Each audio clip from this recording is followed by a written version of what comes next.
Good morning વિદ્યાર્થી મિત્રો. ધોરણ 10 વિષય વિજ્ઞાન અને એમાં ચેપ્ટર નંબર 6 જૈવિક ક્રિયાઓ એટલે કે લાઈફ પ્રોસેસ. આપણે આગળ જોયું સજીવ કોને કહેવાય, નિર્જીવ કોને કહેવાય, જૈવિક ક્રિયાઓ એટલે શું, એના પછી જોયું પોષણ, પછી સજીવ પોતાનો ખોરાક કે આહાર કેવી રીતે પ્રાપ્ત કરે છે. હવે આપણે જોવાના છીએ સ્વયંપોષી પોષણ, બરાબર, એટલે કે ઓટોટ્રોપિક ન્યુટ્રિશન. સ્વયંપોષી પોષણ એટલે આપણને સ્વયં એટલે પોતાની જાતે, પોષી એટલે પોષણ કરી લે, અને પોષણ એટલે કે ન્યુટ્રિશન એટલે કે શરીરની અંદર દાખલ થવાની જે ક્રિયા છે એને આપણે શું કહેવામાં આવે છે? પોષણ. એટલે કે આપણે જો આવી રીતે જોઈએ તો સહેલાઈથી આપણે વ્યાખ્યા આપવી હોય તો એવી રીતે આપી શકાય કે જે પોતાની જાતે ખોરાક પોતાના શરીરની અંદર દાખલ કરે છે એને શું કહેવામાં આવે છે? સ્વયંપોષી પોષણ. હવે સ્વયંપોષી સજીવની કાર્બન અને ઉર્જાની જરૂરિયાતો પ્રકાશ સંશ્લેષણ દ્વારા પૂરી થાય છે. એટલે કે સ્વયંપોષી જેટલી સજીવ છે એ બધા કાર્બન અને ઉર્જા બેની જરૂરિયાતોથી આ પ્રકાશ સંશ્લેષણની ક્રિયા પૂર્ણ કરે છે. એટલે કે જો આપણે વનસ્પતિમાં જોઈએ તો વનસ્પતિમાં પાંદડાઓ પ્રકાશ સંશ્લેષણની ક્રિયા કરે છે. તો એ કોની મદદથી? તો કે કાર્બન અને ઉર્જા આ બંનેની મદદથી પ્રકાશ સંશ્લેષણની ક્રિયા કરે છે. આ તે ક્રિયા છે જેમાં સ્વયંપોષી બહારથી લીધેલા પદાર્થોને ઉર્જા સંચિત સ્વરૂપમાં પરિવર્તિત કરી નાખે છે.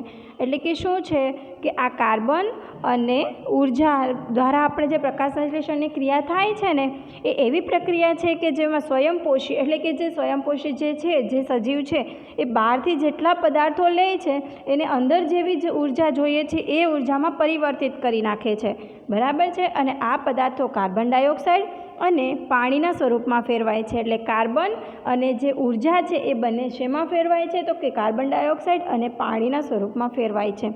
જે સૂર્યના પ્રકાશ અને ક્લોરોફિલની હાજરીમાં કાર્બોદિતમાં પરિવર્તિત કરી નાખે છે.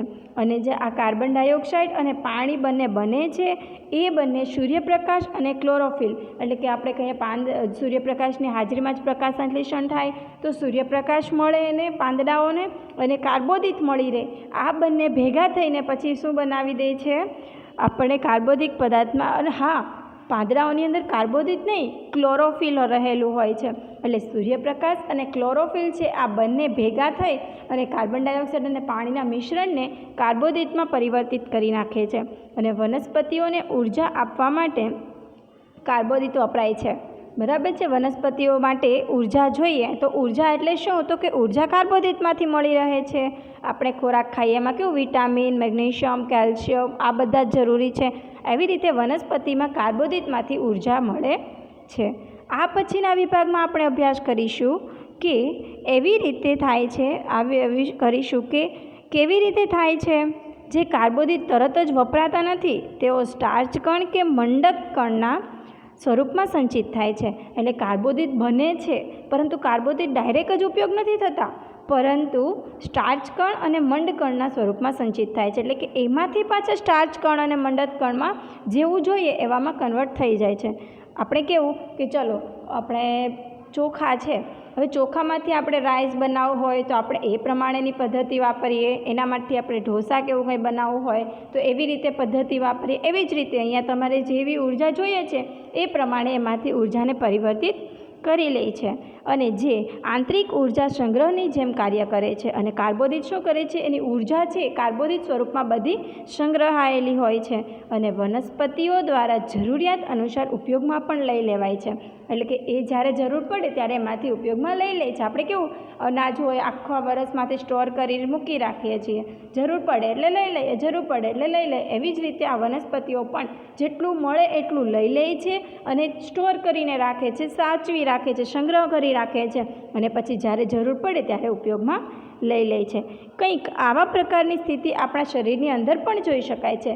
હવે આવું વનસ્પતિમાં જ થાય છે એવું જરૂરી નથી, આવું આપણે આપણા શરીરની અંદર પણ જોઈ શકાય છે. આપણા દ્વારા ખાવા માટે લેવાયેલા ખોરાકમાંથી ઉત્પન્ન થતો ઉર્જાનો કેટલોક ભાગ શરીરમાં ગ્લાયકોજનના સ્વરૂપમાં સંચય પામતો હોય છે. એટલે કે આપણે ખાઈએ છીએ એમાંથી આપણે જે ખોરાક લઈએ છીએ એમાંથી ઉત્પન્ન થાય છે ઉર્જા, અને એ ઉર્જાનો કેટલોક ભાગ છે શરીરની અંદર ગ્લાયકોજન નામનું આવેલું છે.